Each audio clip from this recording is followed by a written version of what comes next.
Pag-usapan natin ngayon yung aligasyon, akusasyon ni VP Sara na si First Lady Lisa mismo ang nagbigay ng mga white envelopes, naglalaman ng malaking amount ng pera at pinamimigay doon sa DepEd.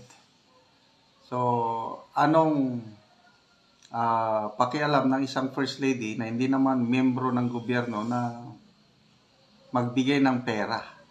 So, ito, tinanong ng Net25 si Congressman Marcoleta at ito ang kanyang pahayag. Ano ang saloobin ni Congressman Marcoleta tungkol nito? Kasi ni VP Sara dun sa kanyang video, meron siyang binanggit tungkol kay First Lady Lisa Araneta Marcos. Meron siyang it's actually serious allegation, di ba? Na yung mga white envelope, siya ang nagbigay with written instructions, no, millions a month in white envelopes sa DepEd. Hindi ba? Ito ang tanong ko, is dahil ang Pangulo, hindi mo pwedeng ipatawag Hindi ba sa meeting? Meron siyang sa hearing, hindi ba? Immune din po ba? Hindi naman immune, pero is there like a courtesy accorded to the First Lady para matanong siya dito po sa very serious allegation din ni VP Sara? Palagay niyo ba, sino pong magpapatawag sa First Lady? Tayo. Sino po? Ayun, ang ganda yung sagot ni Congressman Marcoleta. Sinong matapang na kongresista ang magpapatawag sa First Lady sa Kamara? Meron ba? So, very obvious ang answer, di ba? Kahit napakaseryoso yung aligasyon ng VP Sara, ay wala lang, kibit balikat na lang yun.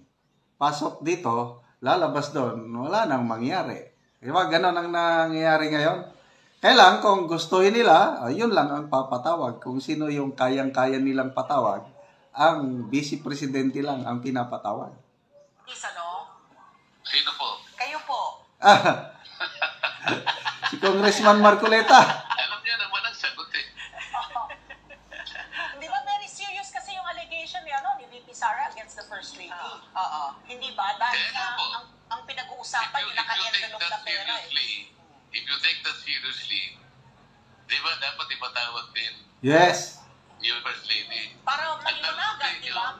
Ayan, kung seryosohin lang sana, kung patas lang ba, totoo ba? Kasi inaakusahan itong VP Sara na namumudpod ng envelopes. Yan, Gloria Mercado at iba pa, namimigay daw ng pera nakalagay sa envelope sa mga opisyalis ng DepEd. Kaya, promise back si VP Sara, ang First Lady ang namimigay. Millions. So kung patas, ideally, patawag din sana. Yun ang sinasabi ni Congressman Marcoleta. Kailan, sino ang matapang na kongresista na magpatawag sa First Lady?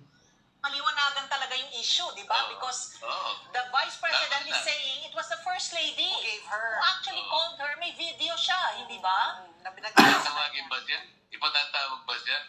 Pero ideally, di ba? Kung gusto ng kaliwanagan.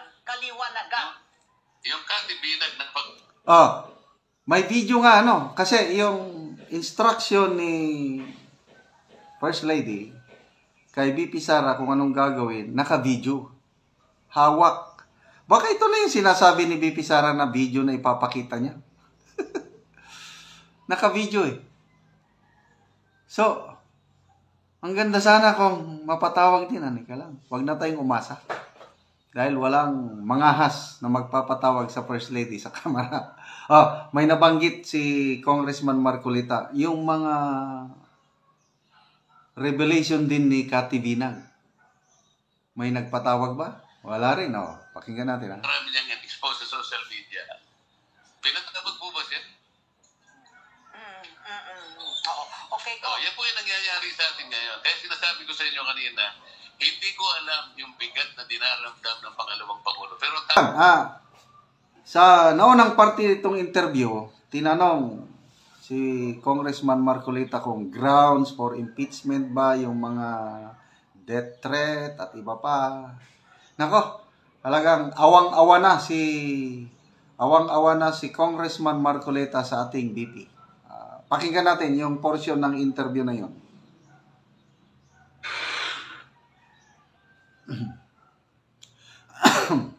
Kung bilang abogado, itong binitawan po na tawagin nating conditional threat ni VP Sara. Number 1, meron po bang nilabag na batas? Actionable po ba? Number 2, maaari po ba siyang, yan po ba ay ground for impeachment? Number 3, is it a ground for disbarment? Ayaw ko po sagutin yan sapagkat ayaw kong i-preempt ang sinamang tao gustong gumawa ng akta patungkol sa sinabi ng Vice President. So, ayan. Playing safe si Congressman Marcoleta. Kailang may napanood akong video ni Attorney Roque. Sinabi niya na wala. It's not an actionable threat dahil conditional. Bago mangyari yung threat na yon, may unang mangyayari. Ano yon? Yung kung pananaw ng isang abogado. Anyway, kanya-kanya kasing pananaw itong mga abogado. May vlog din ako, Attorney Bueno ata yun. Sinasabi na actionable threat daw yun. So, depende na sa mga abogado. Pero kayo po, is it kumbaga justifiable ba yung mga naging action po ni VP Sara? Pwede ho ba nating kanina, you said very emotional lang, talaga hindi natin alam. Pwede ba natin lang i-charge to her being very emotional? Wala, kayo po, no? Ano po sa tingin po ninyo ang magiging niya? Kumbaga, what will be her play? Or ano po ang magiging laban po niya dito po sa mga nangyayari over the weekend? Hindi ko po alam kung anong gagawin ng ating pangalawang Pangulo, pero sa tanong ninyo kung bakit niya nasabi yun, sabi ko sa inyo, sa aking palagay, it was a pure emotional outburst. Kung titignan po ninyo kung siya nang gagaling, hindi malayo na mapagsalita kahit sinong tao. Isipin ninyo, kayo lang po ang pinuntirya ng buong puwersa ng House of Representatives. Sa dami po ng mga hensya na nabigyan din ng audit observation memo. Ano naman po ang pinaka-spectacular kung bakit po ang napili lang nilang pusigin ay yung opisina ng Vice President at yung opisina nung nagsilbi siya na Secretary of Education. Hindi po ba malinaw na malinaw na I-state po siya? Kung tutuusin mo, siya ay kumandidato at nanalo sa ilalim ng tandem ng Unity. Ng Unity Team. Kasama po ako doon, kaya alam ko din eh. Kaya sa akin na lang yun, masakit din ang loob ko sapagkat sa kagayaan ko na ang Pangulo at ang pangalawang Pangulo na wakas ay magsasama para paglingkuran ng ating bansa sa tanil ng pagkakaisa. Pagkatapos 2.5 years to their term, bigla pong nagkaganito sapagkat inayos ko din naman